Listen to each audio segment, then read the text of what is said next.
I'm sorry, my dear, he said to his wife. Thomas is in trouble with the police, and I must go at once. James, why don't you think about something or someone else for a change? You'll be surprised at how much better you'll feel if you do. Oh, please. Being important is the only thing for me to think about. Huh. You must behave here. You're on the main line now.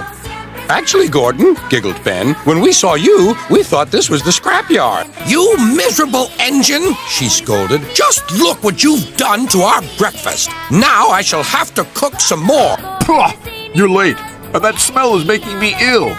It's the fish, replied Thomas, and there's danger on the rails. That's why we're late. Ha, you're the only danger on the rail. Never mind, James, whispered Toby. They're only joking. Ha ha! All the passengers were shouting at the ticket window. We want our money back. Your color's nice, James. Pity about your face, though. Oh dear, my system is out of order. No one understands my case. You don't know what I suffer, moaned Henry. Rubbish, said Thomas. You're too fat. You need exercise. You have a leather bootlace there, said the conductor to a smartly dressed man. Please give it to me. I won't. Stop fooling, said Duck. I'm tired. So are we, hissed the engines. We are tired of you. The kipper is due, said the conductor. Who cares, said the fireman. This is good cocoa. Beep, beep, beep, beep. Hello, fat face. The passengers all said what a bad railway it was. Then they told the man how bad he was instead. Rubbish, Percy, said Henry.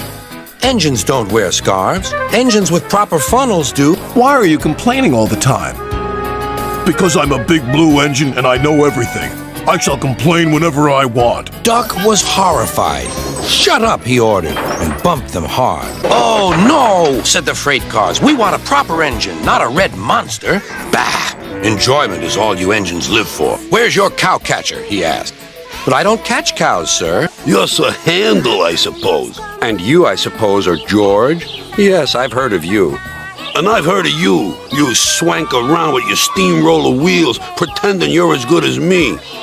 Actually, I'm better. I've pulled expresses for years and have never once lost my way. I seem to know the right line by instinct. Did you lose your way, Gordon? No, it was lost for me. I was switched off the main line onto the loop. I had to go all round and back again. Perhaps it was instinct. Tunnels are not dance floors, and you are not a pop star. I suffered dreadfully, and no one cares. Rubbish, Henry, snorted James. You don't work hard enough. Definitely a coloratura. Quack, quack, quack, quack. Whee! Rubbish, said Thomas's driver. We've been along here hundreds of times and never had an accident. That makes it worse. Wakey, wakey, hovered Harold. I'm looking at the boats. My sister has rung to tell me she can't come to stay with me. I was so looking forward to her visit. Can you smell a smell? I can't smell a smell, said Annie. A funny, musty sort of smell, said Thomas. No one noticed it till you did. Sir Topham Hatt chose me especially. He must know I'm a really useful engine. More likely he wants you out of the way. All right, then, Arsdale End. That's my home, replied Toby. That's why I like it, especially when you're there and not here. Everyone pulled except Sir Topham Hatt. Because, he said, my doctor has forbidden me to pull. I can hover like a bird. Don't you wish you could hover? Certainly not. Oh! Oh! Duck watched with interest. Some jokes are funny, but not this one, James. Don't blame me, snorted Henry. If we hurried across the viaduct, it might collapse, and then you'd have no passengers at all. What would you do then? Run my train on time, for one thing. Oh, it's you, said Elizabeth, looking down at Sir Topham Hatt. Have you learned to drive properly yet? Shut up, said James. It's not funny. Duck called me a galloping sausage, spluttered Gordon. Rusty red scrap iron, hissed James. I'm old square wheel. Now wheesht and let an engine sleep. Quack yourself. What a small shed, grunted Sir Handel. This won't do at all. We're much too good for this old shack. But the diesel will magic us away like the freight cars. He won't magic us, replied their drivers. We'll more likely magic him. I always said railways were out of date, but you're so slow with the mail. You should give everyone their stamps back. Beg pardon, sir, gasped Duck.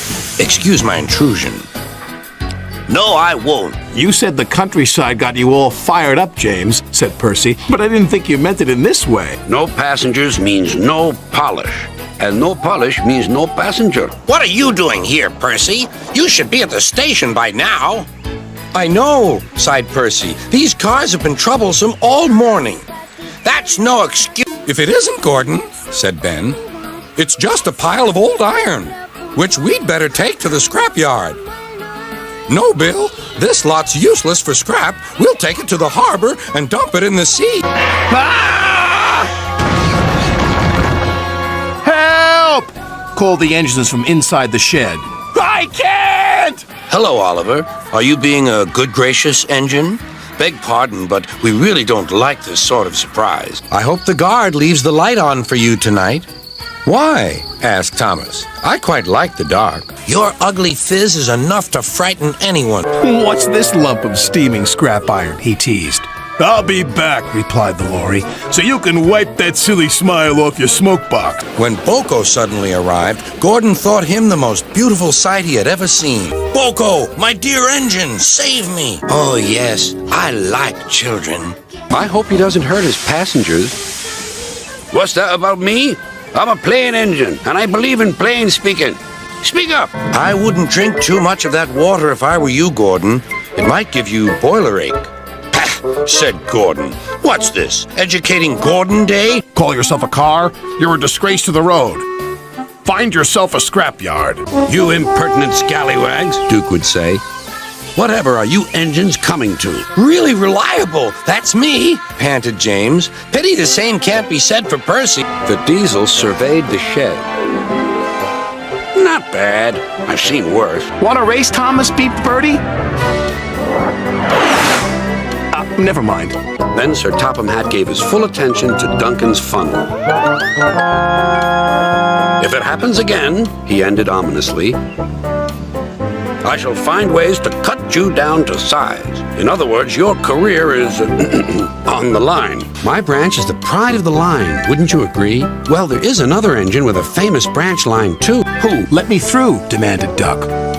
You'll just have to wait, replied George. There's no time to wait. I must clear my freight cars from the main line to let Gordon through. Then he'll have to wait too. Then the fog slowly lifted. Oh no! We're in the scrapyards! He's just cranky on wheels, said James. He's not taking my mail, said Percy. And then came the funny part. What's the funny part about an avalanche? If fish get into an engine's boiler, they always cause trouble.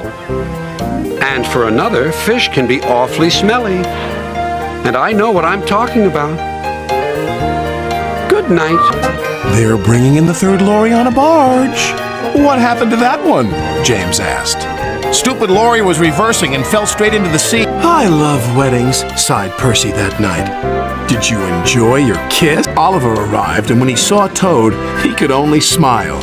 A pond is the only place for a toad, I suppose. Spooked, are you, Duncan? Laughed his driver.